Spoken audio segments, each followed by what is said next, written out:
Everyone all over Twitterverse is saying that the Dolphins season is over. Hmm. Last time I checked, we still have 3 games left. Let's get into this.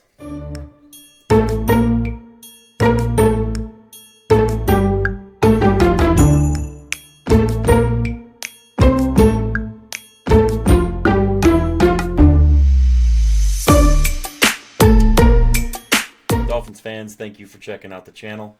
I appreciate each and every one of you that come in here as always. Listen to little old me talk about the Miami Dolphins, this team that's struggling immensely this year, it seems. And like I said, everybody seems to be saying the season is over. It's not over. We still have games to play. And from a critical mind and someone who loves football and loves his team, there's a lot to watch here. There's a lot to look at. We're in evaluate this team mode. While playoffs are a stretch and likely not going to happen, there's still plenty to play for. And an important one that nobody seems to be thinking about is pride. So I've got some things to cover on the game, and I want to talk about one little thing first before we get into it. And it's kind of funny because anybody who knows Tyreek Hill and has been watching him and follows him on Twitter knows that the guy is a troll. He loves to troll everybody on Twitter. And he made a post the other day after the Texans loss, and everybody started freaking out about it. It's time for me to go, coach. And people read this as, it's time for me to go, coach. Like he wanted to be traded or was wanting to be done with football. And that's just not what happened. In fact, I didn't even make a video about it because I didn't take anything by it. I didn't take him at his word. I didn't think it meant anything. Now, Tyreek Hill got interviewed today in a press conference about it, and he had a big laugh and said, everybody thinks I was saying I wanted to quit on the team and everything, and he's like, that's not true. He said that he was seeing all of his buddies and a lot of people who were players and coaches and saw them coaching their sons' teams and everything like that. And it was just, it's time for me to go coach. Like, he wants to coach. He's not retiring or quitting on the team.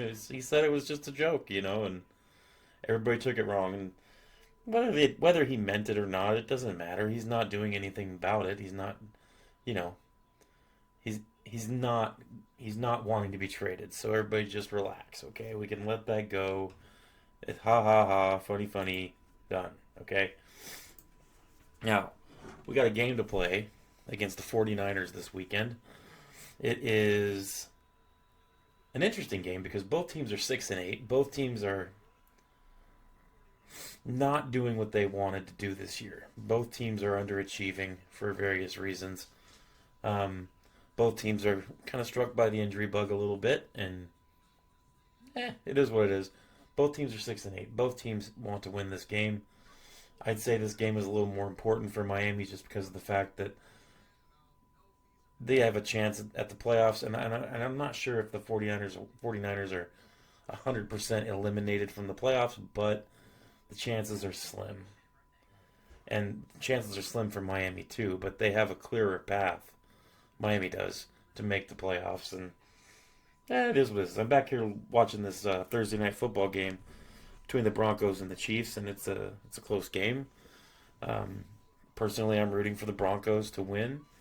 I feel like if the Chargers lose this game, they'll only have to lose one more game, and then if Miami wins out, then they'll be in the playoffs. I'm assuming the Colts lose one out of their last 3. So, it's kind of a stretch. I'm not saying it's going to happen, but it's something to root for. Now, this game between Miami and San Francisco, this is in Miami. It's a late game.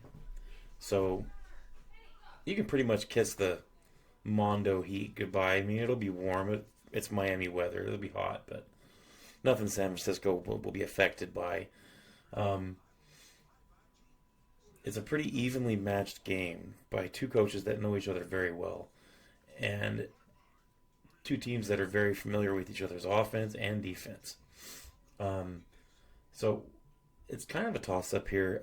I think that they're giving Miami Vegas is giving Miami a 1 point favorite for this game in the odds. I'd kind of agree. It's going to be a close game, I think. And there's certain things that have to be done in order for this game to go the Miami Dolphins' way. Number one, obviously, Tua can't throw 3 interceptions. That cannot happen anymore. So no bad Tua. Need good Tua. Like, the one that we usually get. We need that Tua, not the occasional crappy Tua. But I'll get into some of those reasons why things are the way they are, and we'll talk about all that. But first, I want to go over these stats. You have Miami's offense is 19th in the NFL at 325 yards per game. So they're averaging 325 yards per game.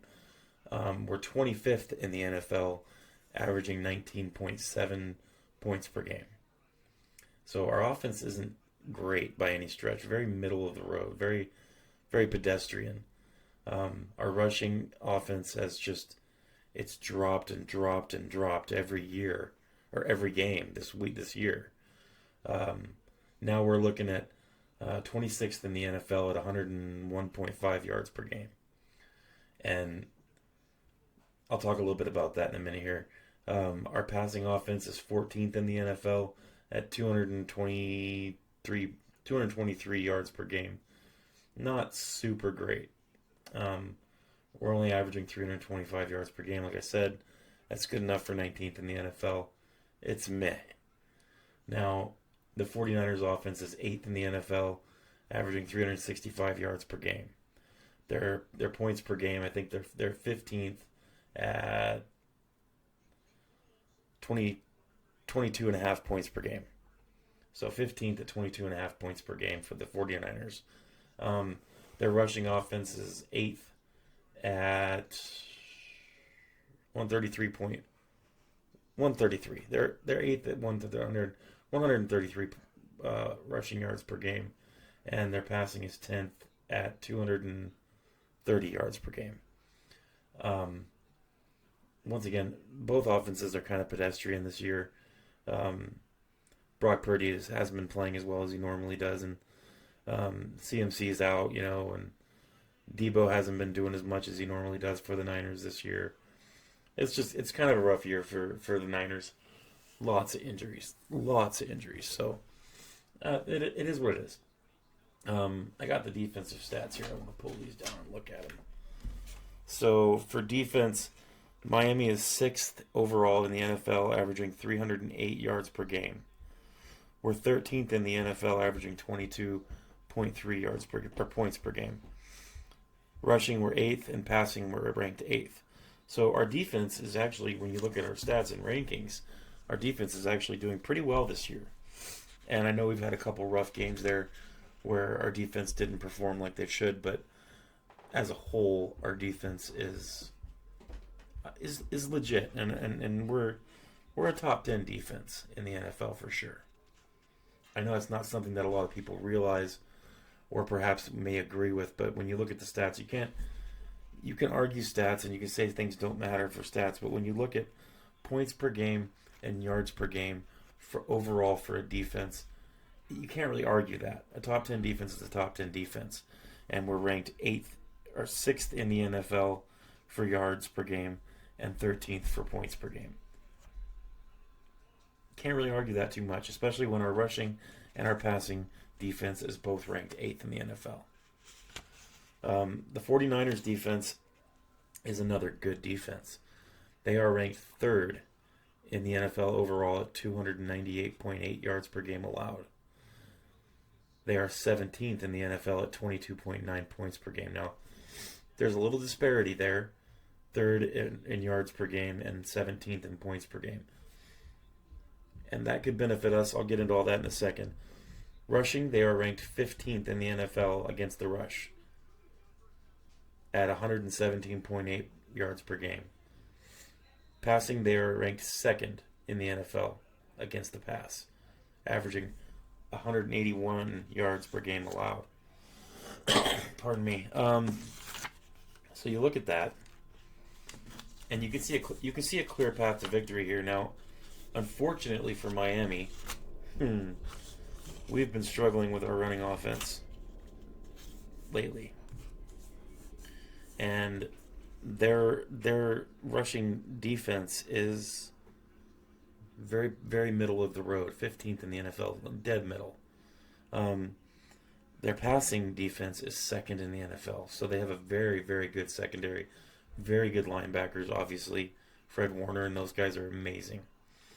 So with that great defense that they have against the pass, there's a clear path here for us to win. Now, can we do what we need to do to win this game? Well, I'll tell you, what we need to do is run the ball. Obviously, the reasons that for a lot of our offensive struggles is our line. And we can try to polish that turd as much as we want. But at the end of the day, it's still a polished turd. It's still a turd. It still stinks. And our line is bad.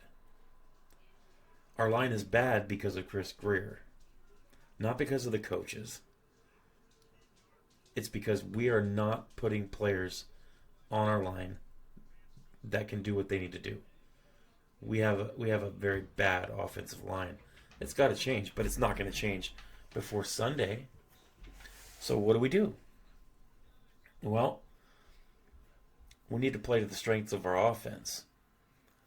We have decent tackles, terrible guards, and a good center. So what do? Well, number one, I think we need to get Liam Eichenberg out of there.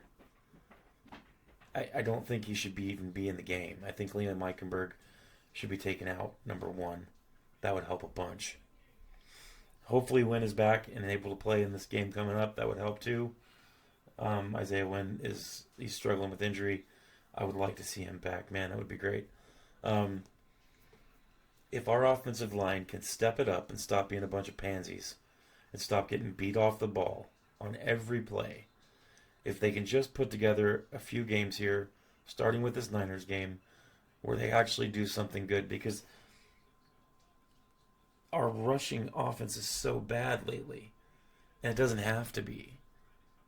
But our offensive linemen need to treat running plays like most offensive linemen do. You get in a huddle, and most offensive linemen will hear a run play called, and they just start licking their lips. Yes, sir, here we go. We got to do a run play. They love run plays. Linemen love run plays. Most linemen don't like to pass block.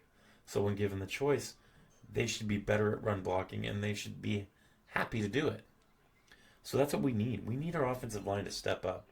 And I'm not going to waste a bunch of time talking about it, but anybody who follows the Dolphins and knows, then you know. You know what has to happen here. We need to run the ball. We need to be efficient running the ball. And, I mean, we can run the off-tackle stuff, and we can do all that. We can play the stretch game.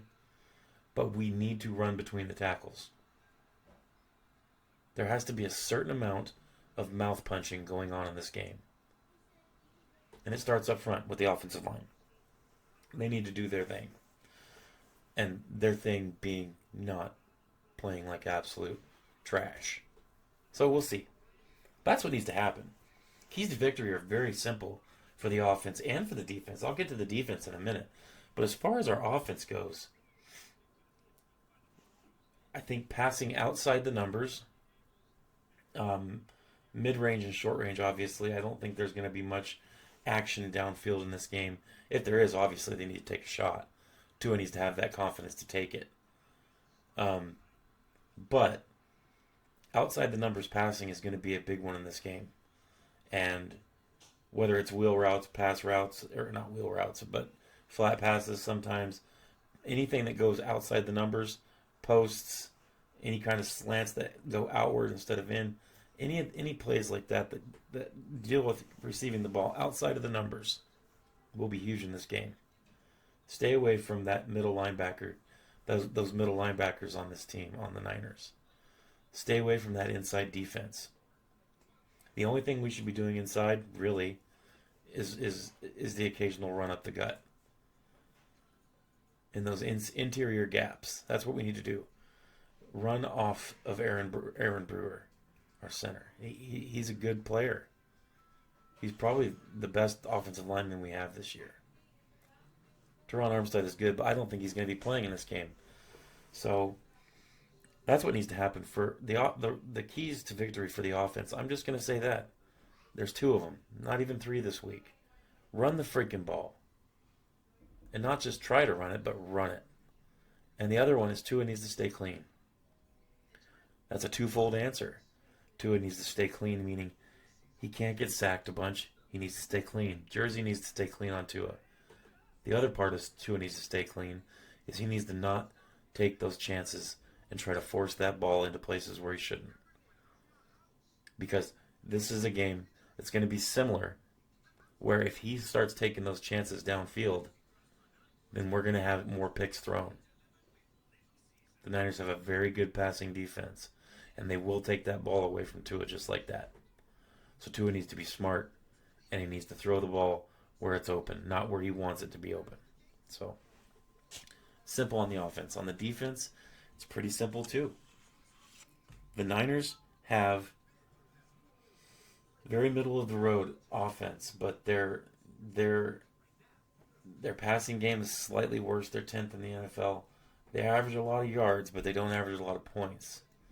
So the bend don't break attitude that the Miami Dolphins defense has, it should work out pretty well for Miami Dolphins defense. Anthony Weaver should have a very good game here calling plays. He just needs to do what he normally does in this game. We need to make tackles. No missed tackles. It needs to be clean. Keep the penalties to a minimum and get some organic pass rush. We did that in the Houston game. Defense played well against Houston, allowing 20 points. We have a good defense. They just need to play good. They don't need to play great, but they need to play good. They need to get pressure on Brock Purdy. And they need to stop the run from them too. These are basic things that most teams need to do to win games. Well, it's the same for this. The big 2 keys for victory for Miami on defense is they need to stay clean, no penalties. And they need to make tackles. They do those 2 things. We're gonna get pressure on Purdy. Chop Robinson had 2 sacks last week, and I would expect maybe not the same performance, but I would expect similar or close performance for him in this week's game. He's getting better every week, and he's playing well. Steelers a beast. Our defensive line will get pressure. They'll get that organic pressure that I'm talking about without having to blitz. They do that, defense will be okay. I don't see this being a super high-scoring affair for San Francisco. They're a struggling team, as is Miami, but I see Miami winning this game. I see a good game for our defense again. Will our offense match that? Will we have that football game where our offense and defense complements, there's that word, complements the other side of the ball? Will we have a team effort? If we have the team effort, we'll have the W and move on to the next week. Both teams looking to go to 7-8 on the season. It's not going to happen. One team's going to go to 6-9. And it can't be Miami. They need to get this win. I think it will happen. Even with what happened last week, I still think it'll happen this week for Miami. I'm looking at a 32-17 football game. 32-17 Miami. That's my prediction. Miami Dolphins win. We'll see if I'm right or not. I only lost 3 games in my Pick'em League last year, one of which was the Miami Dolphins and Houston Texans game. So, I mean, I'm not a pro at picking games, but I see this path to victory for Miami in this game, especially after the way they played last week. They're going to come out hungry. They're going to want this game. And I think they'll play like it. I have faith in this one. We'll see how it actually pans out. I will have an update on the injury report either tomorrow night or Saturday morning. Kind of thinking about going live tomorrow night. We'll see how it goes. And until the next video comes out, thank you for watching. I'm gonna get back to watching this football game behind me, and see what happens. If the Broncos win, Chargers only need to lose one more game, and that'll give us that shot to get into the playoffs. If Miami can win all their games, so we'll see how it goes. Thanks for watching, everybody. If you like what you saw, if you're a Dolphins fan, you know any Dolphins fans, send them my way. Tell them to check out my channel, like and subscribe, comment, tell me what you think about this game coming up. Thanks, fins up, and stay hopeful.